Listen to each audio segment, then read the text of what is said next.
Hudson. Michael Hudson.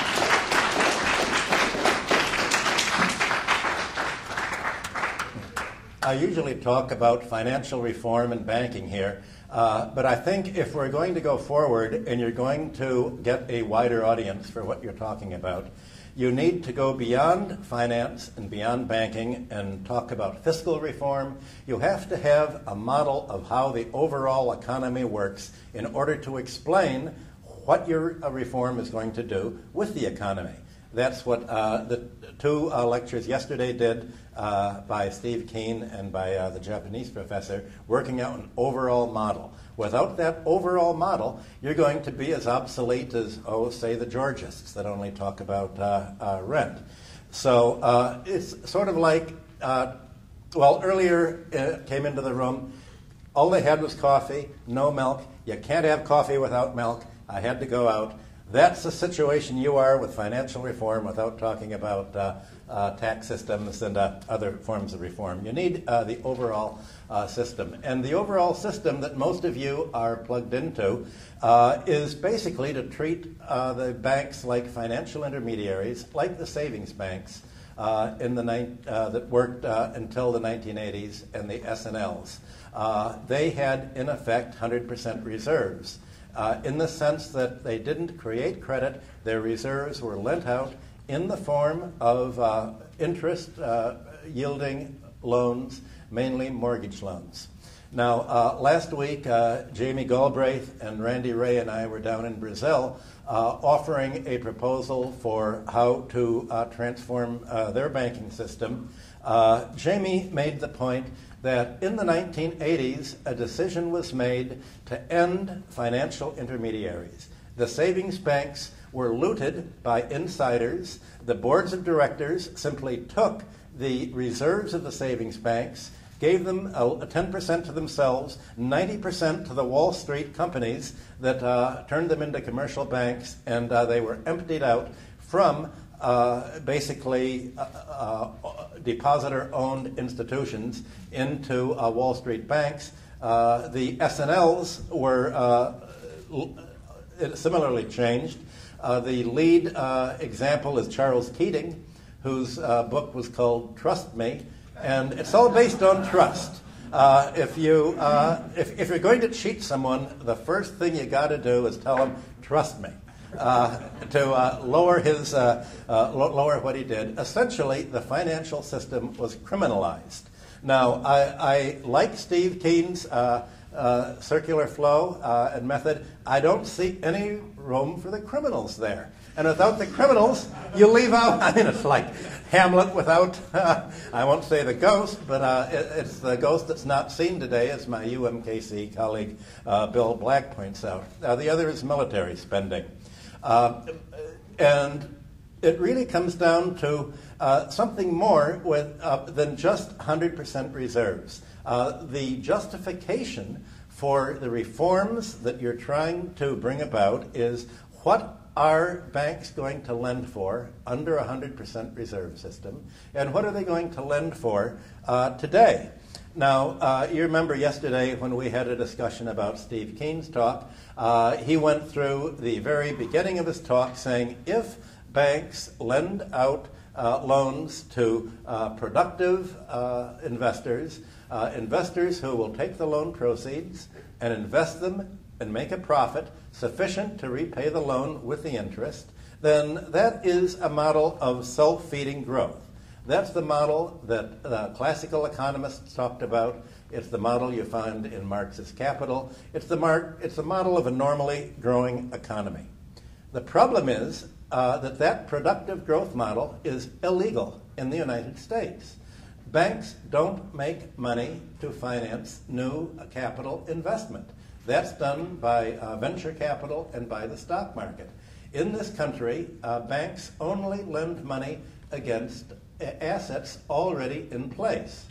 80% of bank loans are mortgage loans against property already in place. The result is that the credit-creating system, as it's structured in the Anglo-American countries, is aimed at inflating asset prices. The loans are created in easier loan terms to buy real estate primarily, and what goes up is basically the value of the site. It's not the buildings that grow up, it's the value of the land and the essentially the site value. So the value today of real estate, a company, stocks or bonds is however much a bank will lend. And how much a bank will lend is a function not simply of the interest rate, that is the capitalization rate. To take the cash flow or the rental value of a property, you capitalize it into a loan. That was true in the 16th century. That's what William Petty and John Locke and the other people believe. The only people who believe that nonsense today are the followers of Henry George, who don't realize that the price of property, if it were fully capitalized, would go bankrupt almost immediately under the following conditions. You take the average loans for generations made by savings banks in this country. First of all, you had to put down 30% of your the purchase price in equity. Not 100% or 105% today. Secondly, the loans were self-amortizing over a period of 30 years. And third, you had to actually show that you earned an income and were able to repay the loan. Now, technically speaking, these mortgage loans for residential mortgages were not productive loans because buying a house did not in itself provide the money to pay back. The homeowner had to earn that surplus himself or herself by getting a job and setting aside money for the jobs and essentially paying the house instead of renting. So from the mortgagee's point of view, the loan is productive because if they wouldn't have paid off the mortgage, they would have paid the same thing in rent. And equilibrium in the real estate market, and again we're talking about 80% of the commercial bank market, was achieved when you could buy a house essentially for the cost of renting it. And if the rent would not cover the rental value would not cover the loan, then there was an excess of price over the actual use value or economic value of the loan. That is exactly what's occurred since 1980. Once the government succeeded in abolishing the savings banks, in abolishing the savings and loan associations, there was only one place that people could go to gain access to housing, and that was the commercial banks.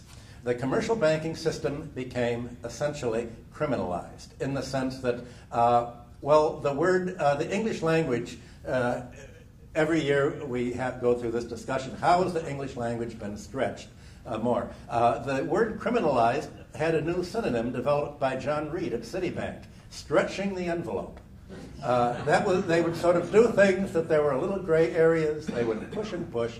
They stretched the envelope. First of all, lower and lower down payments. That meant that you could, they called that widening the market to increase home ownership. Secondly, instead of amortizing the loan over a period of 30 years, they'd have no amortization. So the loan was very much like the old British consuls, a permanent debt. The debt would never be repaid. It would simply pay interest over and over again. And third, finally, you had a separation of the banks lending from the banks' investment. This went with the repeal of Glass-Steagall under the Democrats, who almost always have led the criminalization of banking.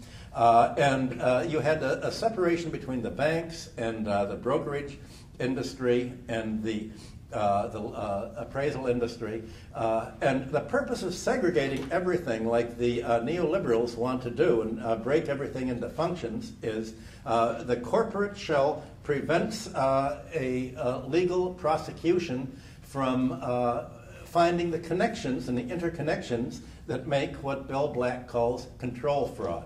I don't have time to go over the legal aspects here, but if you look under Bill Black or the UMKC, economic blog, you'll have a discussion of what the control fraud is. And basically, the last 30 years of American banking have seen an enormous control fraud where the banks have knowingly turned away from productive lending into what's best thought of as asset stripping. In asset stripping, you have to pay off the loan not by what you're able to earn, but either by what you earn elsewhere, or else a unique turn that was introduced basically by Alan Greenspan at the Federal Reserve. What he calls it wealth creation, and what the rest of the economy calls it is asset price inflation. He finds that if he could lower the rate of interest by flooding the market with credit, the rate at which a given property could be capitalized for a given rent could be raised further and further. For instance, if you have a $10,000 a year rental income, at 10%, this would be a $100,000 mortgage. At 5%, a $50,000 double a $200,000 mortgage. By lowering the interest rate, you increase the amount of debt that banks can load down the property.